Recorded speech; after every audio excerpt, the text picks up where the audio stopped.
Senior level managers need to be empowered to lead these departments and in a professional manner.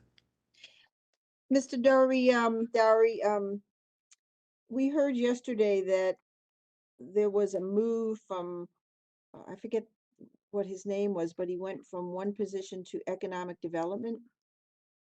They didn't want to lay him off. Mr. Starr? This is the gentleman that got the liquor license. Mhm.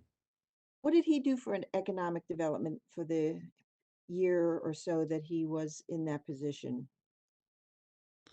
In that year, I'm not sure what he accomplished. I know he personally acquired several downtown properties during that time period. But what was done to advance economic developments on behalf of the city, I don't know. And as he previously served as the city's chief of staff, he definitely was not meeting the mark there. So when he was put in that 80-some thousand-dollar a year position, he didn't issue reports or meet with you, or besides getting his own properties, you're not aware of anything else? That's correct. Your Okay. Honor, I'm finished my questioning of Mr. Dowry, unless you have anything else. No, I'll wait for Mr. Pfeiffer. Your Honor, may I commence? Yes, sir. Mr. Dowry, I think we've met a couple times. I'm Mark Pfeiffer. I represent the mayor and city council as a body. Let's talk about your receivers team. We've seen Mr. Kapoor yesterday. Who is Cody Deal? Cody Dale is a state employee. He's employee of the Department of Community and Economic Development. He was assigned as an assistant, an executive assistant to this engagement. So he's based out of Harrisburg and is kind of our liaison to the Department of Community and Economic Development. Can you spell the name for us? Cody, C-O-D-Y, Deal, D-E-A-L. Okay. And how did you meet Mr. Deal?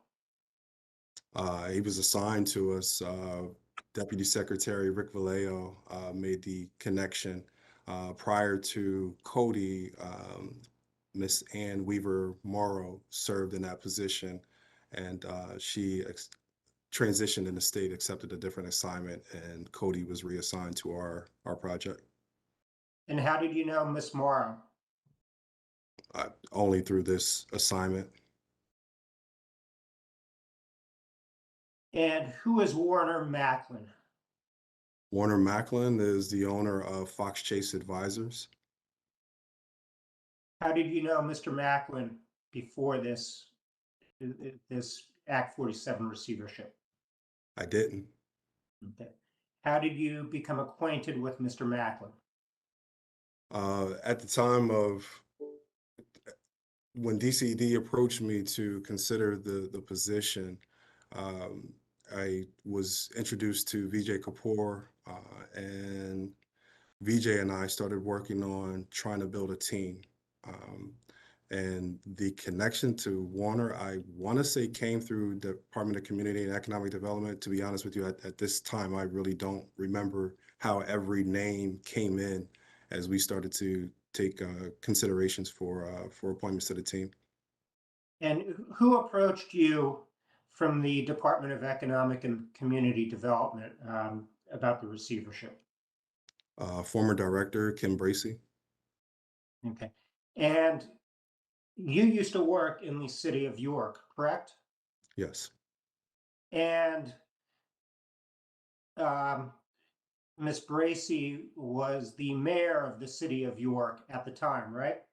Yes, I served as business administrator, equivalent of a city manager under Mayor Bracey. And you actually acted as her surrogate in political matters such as debates, right? Objection, relevance. Yeah, what is the relevance? What is the relevance of this whole line of questioning? Well, Your Honor, as far as Ms. Bracey goes, you know, the receivers accusing the city of having people in their orbit that are related or friends or know each other, the receiver got this job because he worked for somebody in DCED. Per your order, Your Honor, the receiver has already been recommended by the governor and confirmed by this court. That's true. This line of questioning, just so everybody knows, does not help this court at all for the city.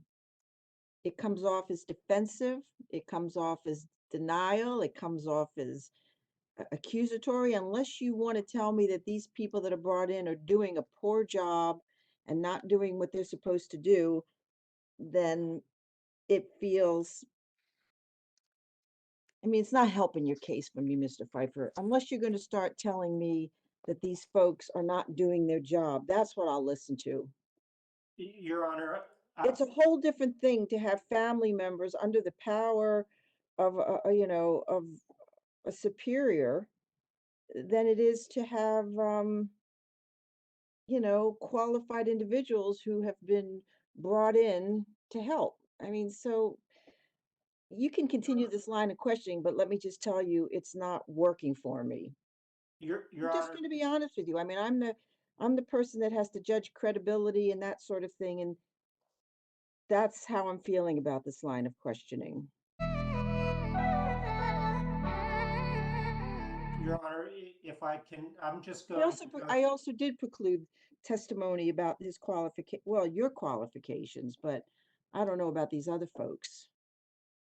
Your Honor, I'm going, if the court will indulge me, I'm going to go through the rest of the staff and ask about their Act 47 experience and their relationship to the receiver. This was all precluded. The qualifications and experience was precluded uh, by my order. That's not going to be relevant in this.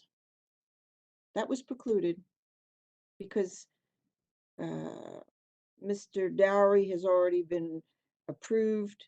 He's been, interviewed and evaluated. There was a hearing on this. If you have any questions about that, you've waived it. That's what the order said. So let's move on.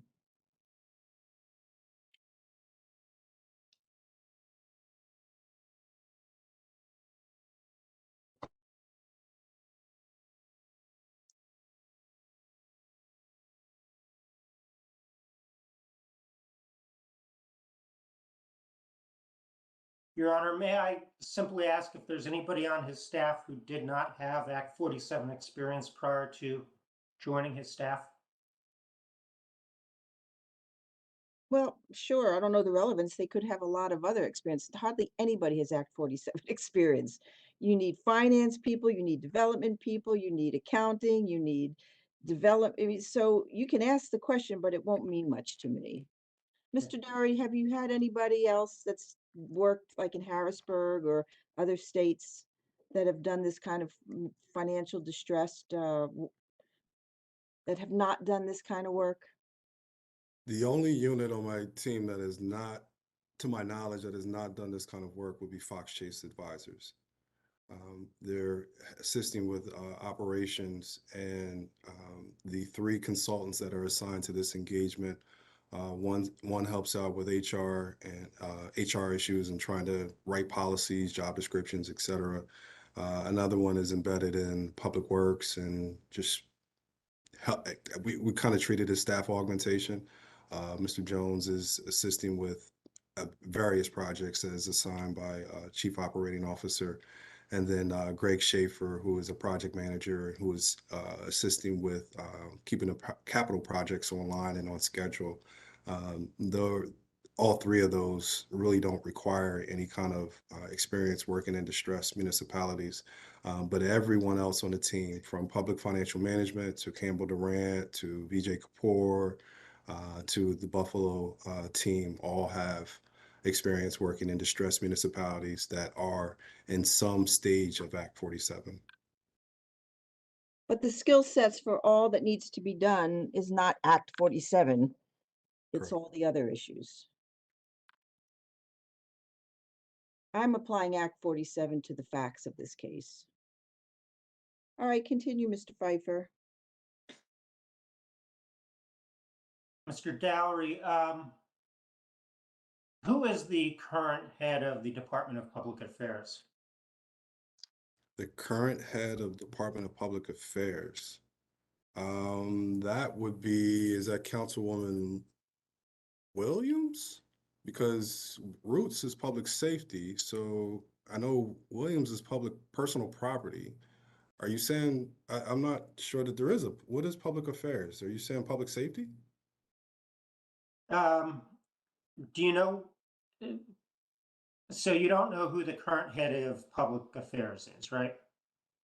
You're asking me, so going through the council members, you have what, Morgan assigned to finance and HR, you have Roots assigned to Counsel, public what's the safety. point? Mr. Pfeiffer, what are you trying to get at here? There isn't a public affairs. Who is public affairs and what's the relevance to this? Your Honor, on day one, if this court were to issue an order removing these elected officials from their departments, from their administrative roles, I'm trying to find out who is going to be in charge of those departments, because they're going to be headless. There are no people to replace them. Well, counsel, there's no decision been made. And if a decision like that ultimately gets determined, I can assure you it won't be done in some vacuum or positions left empty. Believe me, after all the evidence and testimony comes in, we are going to have some serious discussions about these modifications and how they can be done practically and which modifications can be done practically. So how this would get out to the public, what is that relevance now? Well, the I other would, thing, Your I Honor, would certainly not allow there to be any kind of chaotic situation. I understand the delicacy of this. There'll be no order which would lead to vacuums or uncertainties or I understand this and I am going to be following the law on form of government. So why don't we move on from this? okay, Your Honor, if I may, this goes to the knowledge of the receiver to the city's government and the ability for the receiver to be the sole direct report. For instance, the mayor is the head of the Department of Public Affairs. The sub-departments in that are the police and planning. Miss Williams is head of the Department of Public Safety. Mr. Roots, contrary to the testimony of this witness, is the head of recreation. So the thought that this witness and his team, after 2 years, have intimate knowledge of the city and can run the city, or have a fairly new chief operating officer run the city and only report to the receiver, that is the subject of fair cross-examination, Your Honor. If you think it is, go ahead. I think it's petty, but continue. If I may, slight disagreement, Mr. Pfeiffer. I believe you're referring to 2022 with the city's recent reorganization. The Councilman Roots is no longer the head of recreation. So there's been some shuffling here, and I think that's the issue that there's been some recent shuffling and we're just not on the same page. Fair enough.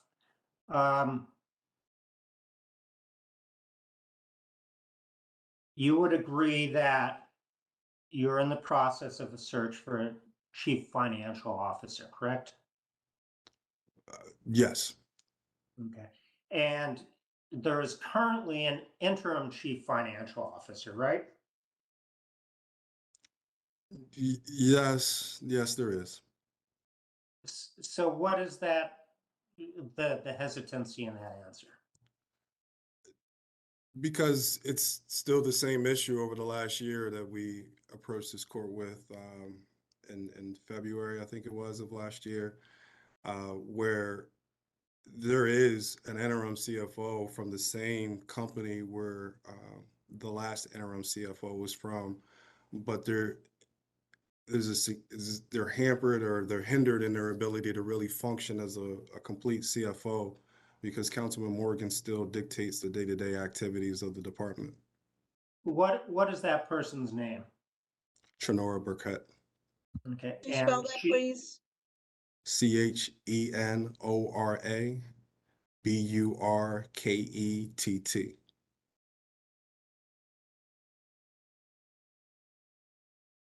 and she's from the Robert Half Temporary Agency, Correct. and she hasn't been working full-time, correct? No. Okay, because of the health issues, correct? Yes. Okay, and when did she start? The Protivity Group came in midsummer 22. Is she with the Protivity Group? Yes. Protivity is a division of Robert Half. The first time around, when we brought Robert Half employee and Sheila, well, her last name is escaping me, apologies. We brought in just one person from Robert Half, and that did not work out well. Shortly after coming before this court, she didn't last too much longer. It was too contentious. It was her, the way she was received and treated on a day-to-day basis was not okay. How do you Uh, spell her last name? Winfrey Brown, thank you for giving me a time there. Sheila Winfrey Brown, WINFREY-BROWN. Was she the lady that was locked out, not given an Yes, office, and correct. I remember that. So Robert Half has another division underneath them known as Protivity. And the only difference between the two is one is individuals, the other is a team approach. So Robert Half is still the same entity providing the temporary support, the contracted labor, but instead of just sending one person in by themselves, it was a team. This time around, it's a team of between 4 to 6 individuals. So even as Ms. Burkett is dealing with a personal matter, she's supported by the rest of the team there from Protivity to continue to try to meet the needs of the city. And with respect to the issue about the lockout of the prior interim CFO, the building's open to the public, right? Not at the hours that employees report and not to the employee entrance. So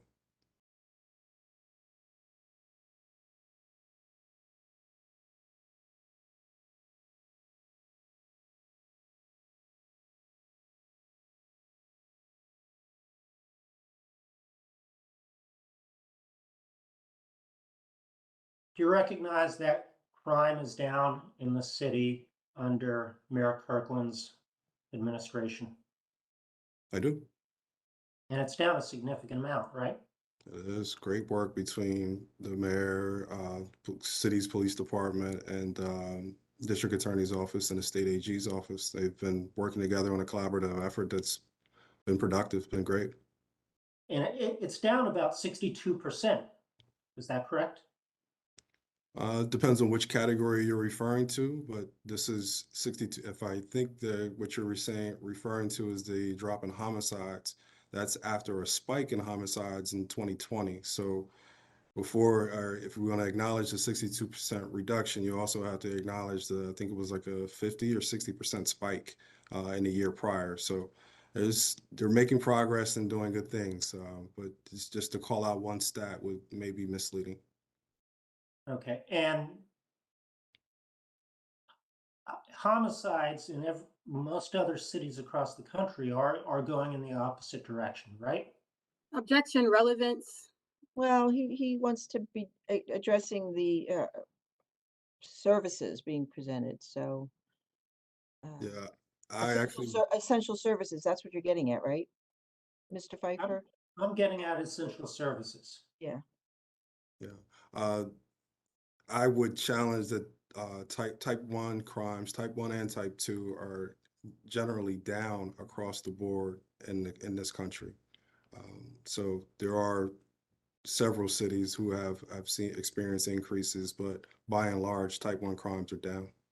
So in this region in Philadelphia, where I'm sitting and in the court actually, I think sits, homicides are way up, right? Are you familiar with that? Yeah, everyone's familiar with what Philly is dealing with. Yes. And across the river in Camden, it's the same thing, right? I'm not going to try to go toe to toe with you on those stats, but okay. Okay, but Chester is bucking the trend, right? The trend, again, the trend is down across the country. But if you want to compare them to individual cities, then yes, they are not on the same trajectory. And who on your staff is responsible for reducing crime, where that's their expertise? On our, so it's not about that. Well, no one on my team is an expert in policing. That doesn't exist on my team. We did bring in some consultants from experts from public financial management to conduct an assessment of the police department, and in particular, what would it take to get more boots on the ground? It's really concerning that a department of that size, um, on some shifts, it becomes, it's really bare bones. I don't want to get into specific numbers, but the coverage on the streets does not always align with the full staff complement. The uh, the commissioner, and I don't want to mislead. We're not talking about my team. I don't have the ability to function as Chester city manager and to assume direct responsibility for day-to-day operations.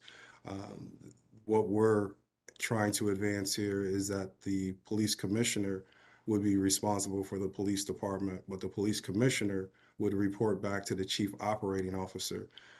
And the two of them will work hand in hand to manage the affairs, the day-to-day needs of the city, if, or not if, but the as needed, as my support will be provided to the chief operating officer. And as we work through employment matters, whatever personnel matters, whatever the case may be, I would do everything I can to support the chief operating officer. And you recognize the elected officials are the people who were chosen by the residents of the city of Chester to govern the Yeah. city, right?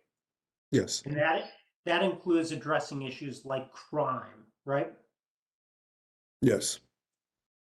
And that includes addressing issues that residents may bring to their attention when they see them on the street or when they see them in church or when they make calls to them, right? That's how sometimes local government works. Residents contact their elected officials to get things done, right?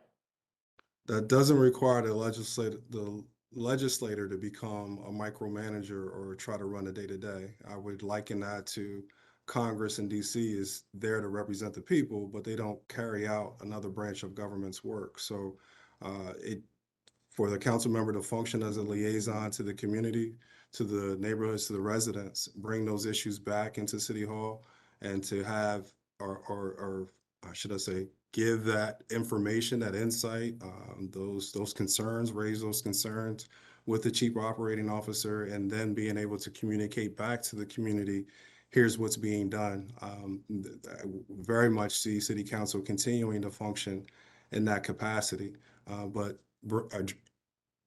realizing the concern and then addressing it or bringing it to the attention of folks in City Hall is not the same as managing the day-to-day operations. But you're removing in your proposed modification, you're removing their administrative duties, which would include being responsive to residents and directing the city to go take care of problems that come to their attention, right? No. You're your modification strips them of their administrative duties. Is That is correct. Right, it suspends their powers and authority, is that correct? Is That that is correct, correct. As it relates to administrative day-to-day functions. With that, solely? And that right, you would solely be responsible for these various entities, department heads, reporting to the receiver, that's what you want, right? Or the CFO or the CFO then reporting solely to you, that's what you're asking for. for the COO to report to me, yes. So what will the mayor and city council do besides go to community meetings? What will their responsibilities be in your modification plan?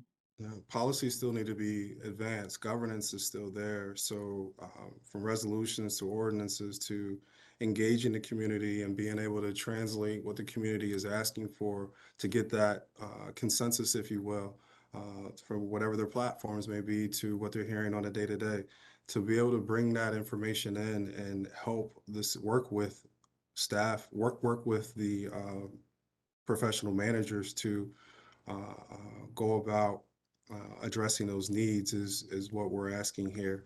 It's empowering the mid-level manager and for the time being that they're in receivership for that COO to report to me.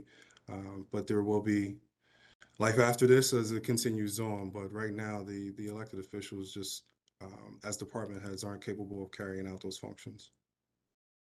And with respect to the issue about being responsive to citizen complaints, you don't live in Chester, is that correct?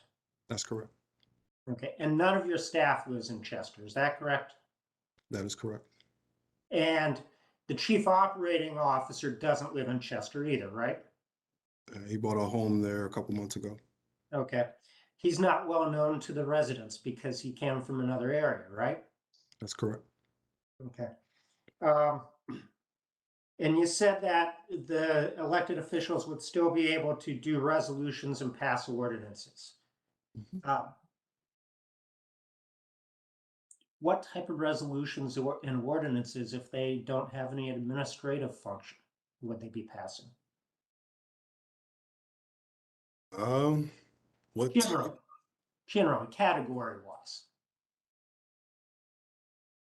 I don't think there's a need to distinguish, as we even contemplated in the compromise with Councilman Roots, the committee concept. It would be working on those policies and procedures or resolutions, ordinances that impact across the board. It wouldn't be trying to segment and say that they can only work on this few or this trying to box them in on these few resolutions or ordinances. It'd be working on everything as it impacts the governance of the city. What are the general categories of resolutions and ordinances that a city council issues? This is like a homework question. What are the general categories? Mr. Dory, listen, you want the administrative duties of cities' elected officials with respect to day-to-day operations to be suspended. Mhm. So my question to you is, what are they going to do? It seems to me that you're completely just taking any of their home rule charter and administrative code obligations and responsibilities, you're just taking them all away because you're solely going to be responsible. At least that's what you're asking for. Solely. The chief of staff, the chief of the COO, if that position ever exists, the department heads. Um, it seems from your modification plan that you are going to be in charge of that. So the receiver shall have sole ability to initiate or approve hiring, layoffs, terminations. I mean, you're going to be in charge of personnel, sole authority. It just feels, how are you going to do that? Yeah, I would not. This is even though I felt this way a year ago, the first time I came before you, it was not. We were not in a position to be able to even make this kind of an ask. The chief operating officer / chief of staff, that's going to be the person responsible and there on a day-to-day basis to really run things. Um, And now that that person is in place, we can come before you and have this kind of a conversation. The issue that he's dealing with, though, is that any directive that he's putting out, anything, an initiative he's trying to advance, it gets undermined by elected officials who say that they're responsible for that department and that what they want supersedes what he is trying to advance. And he's trying to standardize things across the board and really implement quite a bit. Okay, Uh, so how do you get past the issue that a lot of these folks in the department, a lot of these employees are at-will employees and they are hired or they're at the behest of the department head? And so their loyalties will be very divided and they don't have civil service protection. How will you get past, how will you get past that? That is the very issue that we're asking this court to help us resolve. Um, right now, the COO and myself, we are unable to hold employees accountable. Um, the elected officials are running 5 different use the word fiefdoms, but it's siloed activity. So it's next to impossible to get past or through the elected official to get to the department and implement whatever needs to happen in that area. So yes, very difficult to reconcile here, but we are asking for the council person or the elected official to no longer function as the department head. There is still a huge legislative role for that council person to play. So I don't want to undermine that. At the same time, to Mr. Pfeiffer's earlier question of segregating what actions they can take and can't, they would function as a legislative body.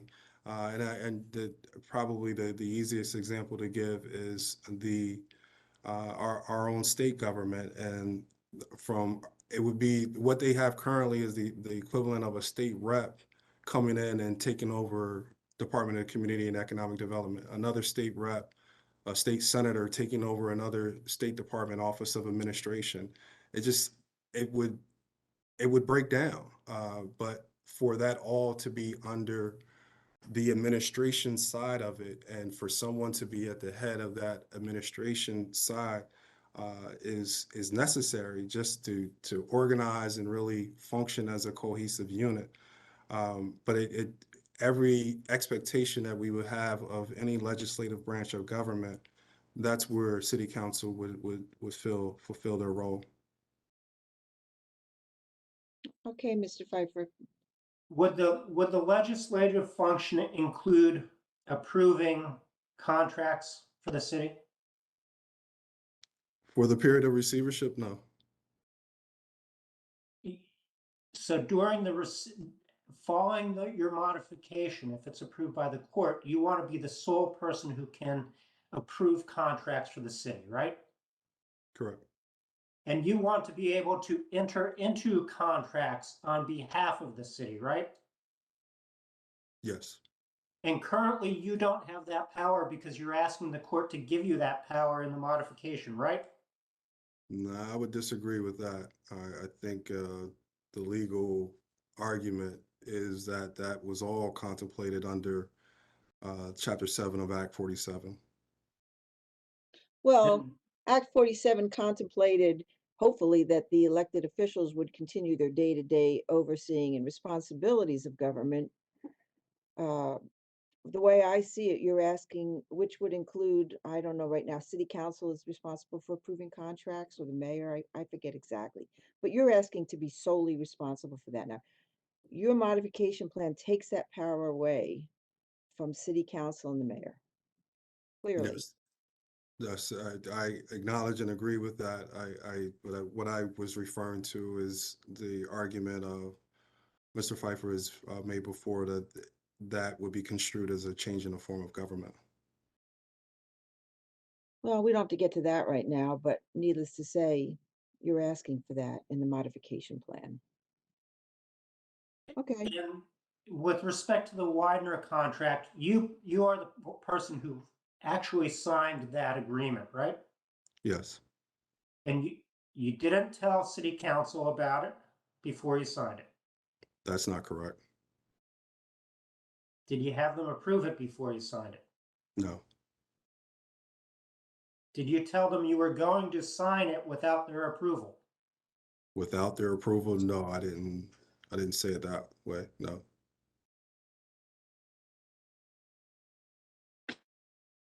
Currently, we talked about the police. Currently, the city is providing police services, right? Correct. And the city's doing a good job providing police services, right? The city has been doing a good job to drop the homicide rate. There's still quite a bit of work that needs to be done there. Of course. Mhm.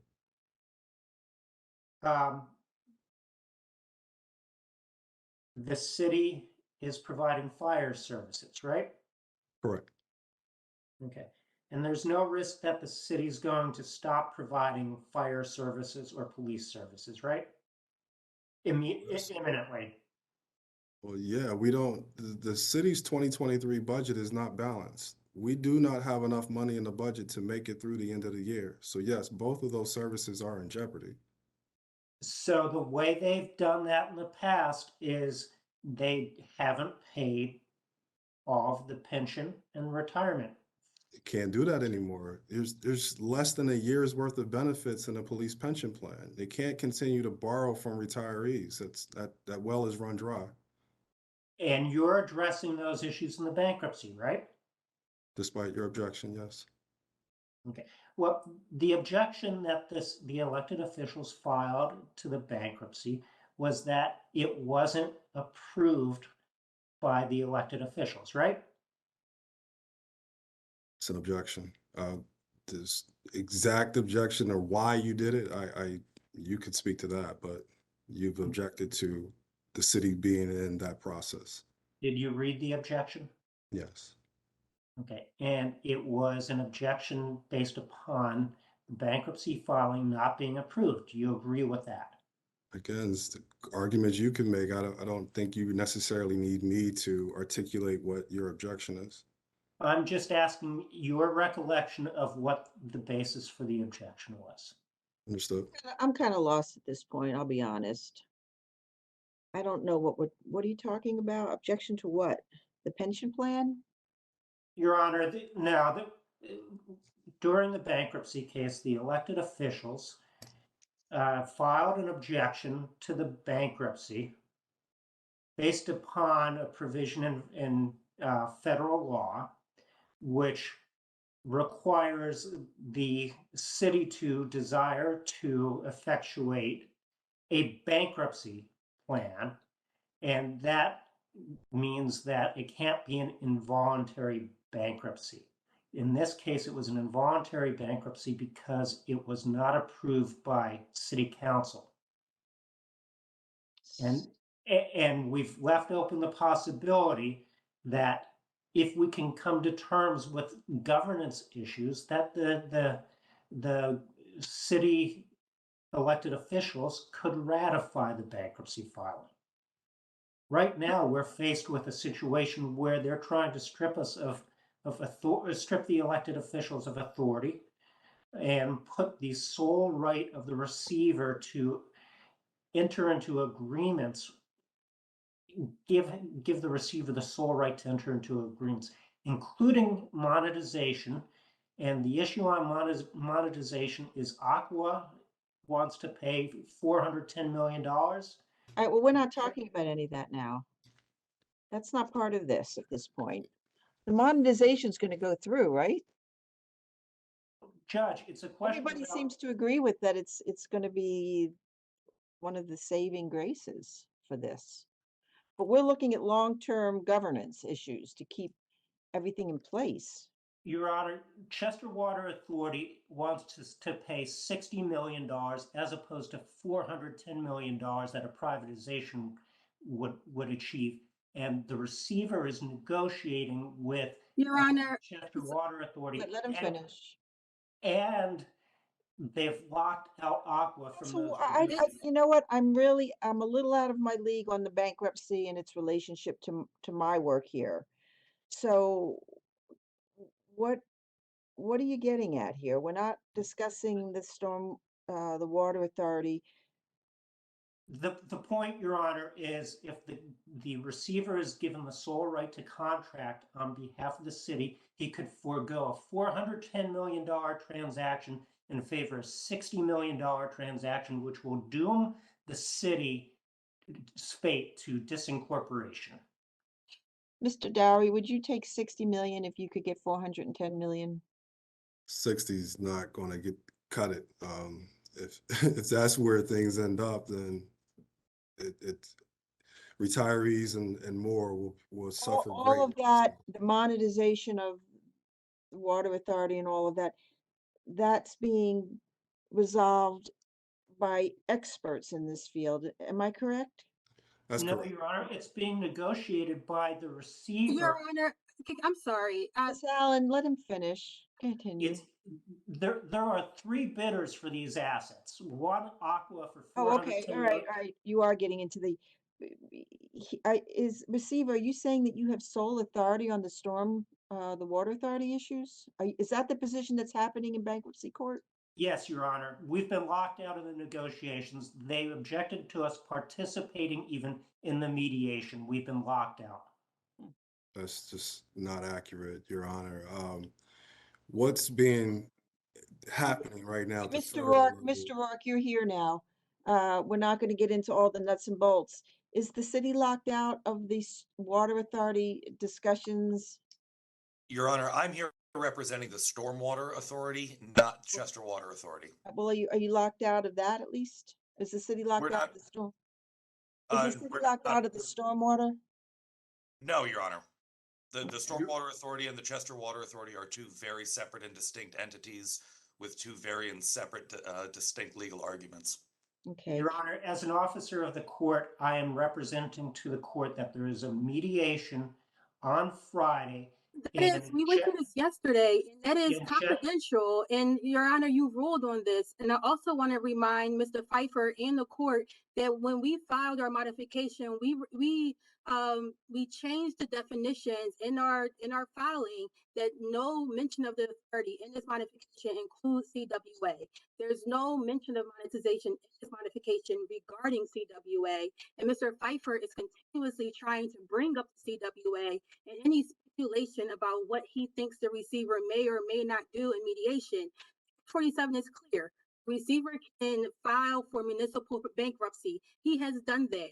City's objections are before Judge Chan in the bankruptcy court. Section 706A6 also gives the receiver the ability to approve contracts, as he said in his testimony. So I understand Mr. Pfeiffer's attempt. I understand, Your Honor, giving him the chance to talk about this, but he's going into numbers and negotiations and mediations, and and that's not before this court. That's right true. now. Miss Allen, I agree with you. I have been very specific that this is beyond my capabilities to be intelligent about. We are Your not, Honor. we're going to move past the stormwater authority at this point. Your Honor, may I request a slight indulgence It here? depends on what it is. Just That's- answer a simple question related to the modification plan. Is your concern that they have sole authority to mediate on behalf of the city? Is that your position? That is the position and the sole authority to contract on behalf of the city. Okay. And that's Mr. the Mr. position Dowry, we're is that taking. your understanding of what's happening here now? As Ms. Allen stated, that's what I was going to try to say, is that the Act 47, Chapter 7 speaks to my ability to enter into contracts, modify, or terminate contracts on the city's behalf, as well as the authorization to file for bankruptcy. So yes, both of those actions have happened. So And as well as the authorities, that's in the exact language of Act 47? Let's look Yeah. at that. Anyway, all right, well, we're getting into legal issues right now, because I do recall in Act 47, you do have some rights as it relates to authorities, and I think, I don't remember, but that's your position, Mr. Pfeiffer, and I'm going to look at that very seriously, all right? It's it's the most important position in this case, Your Honor, frankly, because Well, that's your If- opinion. I think there's a lot of important issues in this case. This is the most financially big issue in this case, but Correct. we're here not just talking about that big issue, but um, good governance and how all of these, once you get that influx of money, the city's still going to have to operate, and you'll be able to get, bring down your problems with the pension and retirees and all of these other issues and debt. And once those are paid off, you're going to just start building it all up again until we figure this out, and till we can figure it. So it's very holistic. And I'm not talking about the water authority right now. We're talking about mostly good governance issues. That's why it's separate. But so let's keep moving on. Okay. Although, Mr. So- Dow, I gotta say, if I'm hearing there's 60 million and then it could be 400 some million, I'm sure that's something you're really taking into account, right? Judge, thank you for that. Thank you for the opening. What we're trying to consider or attempt to figure out is there a way to keep the asset in public hands? There's no way the city can accept $60 million for the asset. It just financially it wouldn't work. The equation wouldn't work. But the purpose of engaging CWA in conversation is to figure out, is there a number, is there a way to keep the asset in public hands? And obviously the intent there is to there be less pressure on increasing rates for Okay, the so there's system nothing even customers as a close to a whole. resolution at this point. There's no contract. There's just, all right, First let's conversation. let's move So, past this. so Let's- the Council, intent to keep, Council, let's I'm move sorry. past the water authority issues. Move on. No questions left Okay. about that. okay, so the next necessary service, trash removal is occurring, correct? Yes. Emergency services are occurring. EMS, there's a threat there, but right now Crozer is still operational. But yes, EMS is still being provided currently. So Crozier is the EMS provider, and everybody, I think, probably knows they're having financial problems themselves, right? And they notified several municipalities last year, 2022, of their intent to terminate EMS services. So as of yet, that hasn't happened, but yeah, that's also something to be figured out through this path forward. Okay, and you're working on that, right? Well, through the restructuring, we're working on trying to free up money for that contingency. Yes, but no, we are not actively pursuing another EMS provider at this time, if that's what you mean. Are you working on trying to line one up if it occurs? Again, we're trying to identify a pocket of money for the contingency for it to happen. That's our focus at this point. When those letters first went out, we did start trying to identify another provider, but Crozer later rescinded those letters to those municipalities, and it's continuing to provide the service for the time being. So no, we are not pursuing another vendor at this moment, but we are taking the financial risk, if you will, into consideration as we figure out the restructuring. And in the event that it snows this year, there will be snow removal, right? Yes, Unlike the city of Philadelphia, you're going to be able to remove snow, right? well, I wouldn't compare it to Philadelphia. I'm not familiar with what point you're making there. We don't have much snow removal here in Philadelphia. You talked about there being turnover in the departments, and you talked about how Councilman Jacobs is no longer a department head, right? Correct. Okay, he's no longer a councilman, right? Correct. He was voted out of office, or did he win an election, or no? Voted out. Okay. And when was he voted out? He was voted out in November of 2021. Okay. And who was elected in his place? Who beat him? Councilman Roots. Okay. So the electorate has spoken as to who they want to be put into this position, right? Council person. Except for Councilman Roots wasn't given Councilman Jacobs' responsibilities. That was then passed to Councilwoman Williams. And then this year it was passed to Roots. So it's been 3 managers in less than 2 years. And the mayor is the one who is permitted to make the assignments, right? Yes, the mayor made the assignments. And under the home rule charter, the mayor is the chief executive officer responsible for supervising all departments, right? Correct.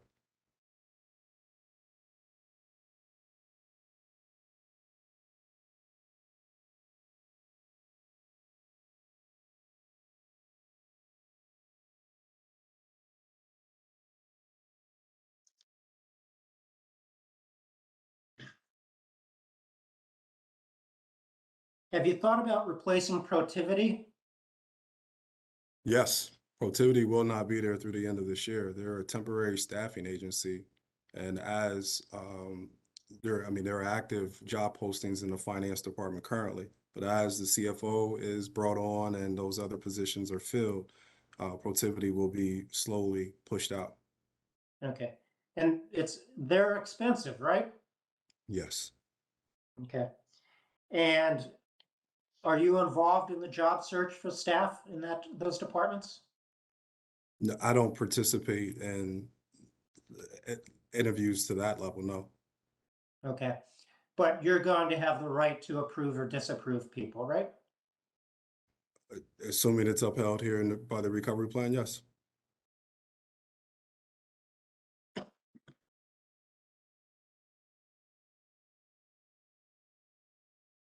Do they keep you apprised of the strike that?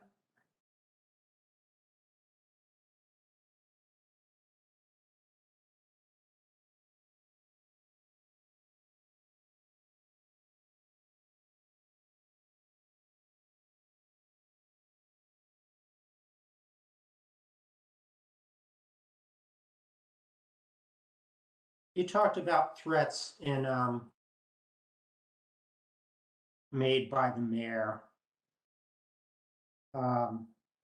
in February of 2021.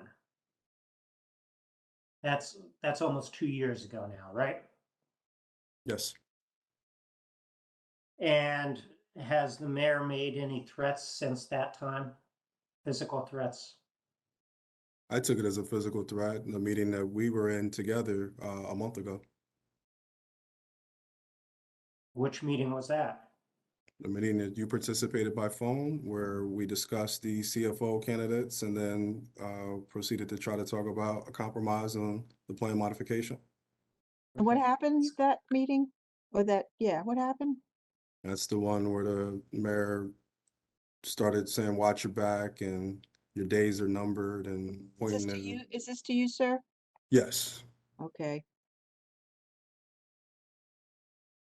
And that meeting involved the other council people? Is that correct? Yes. And the city and the elected officials were trying to reach a resolution with you with regard to your proposed modifications, right? Correct. And the crux of their requested changes to your modifications was to protect the city's form of government, right? No, it was to preserve power. Have you seen the chart that my client submitted to this court identifying the changes that they would find acceptable to your proposed modifications? The latest one that was submitted I think it was submitted in January. Yes. Okay. And is that substantially the same document that was submitted to the receiver prior to when there were attempts to negotiate?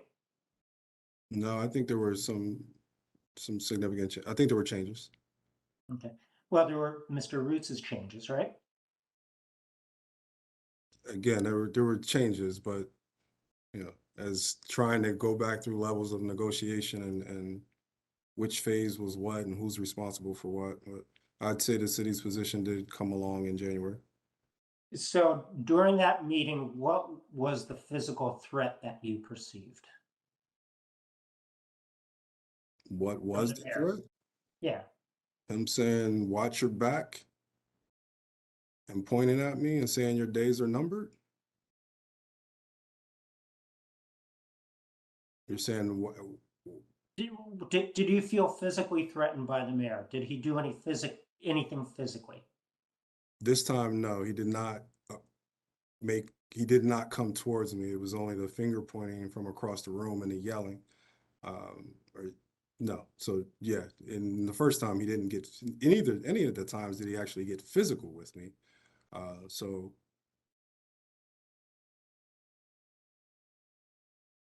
And approximately how old is the mayor?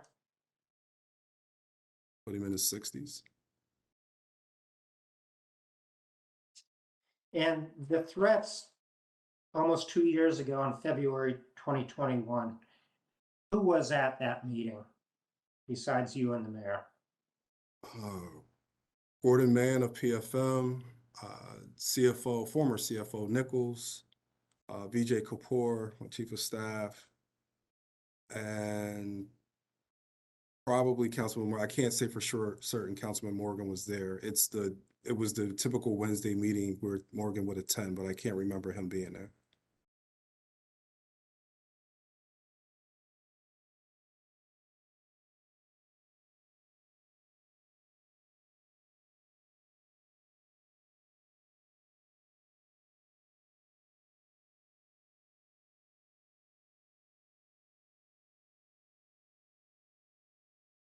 And you talked about the importance of internal controls, right?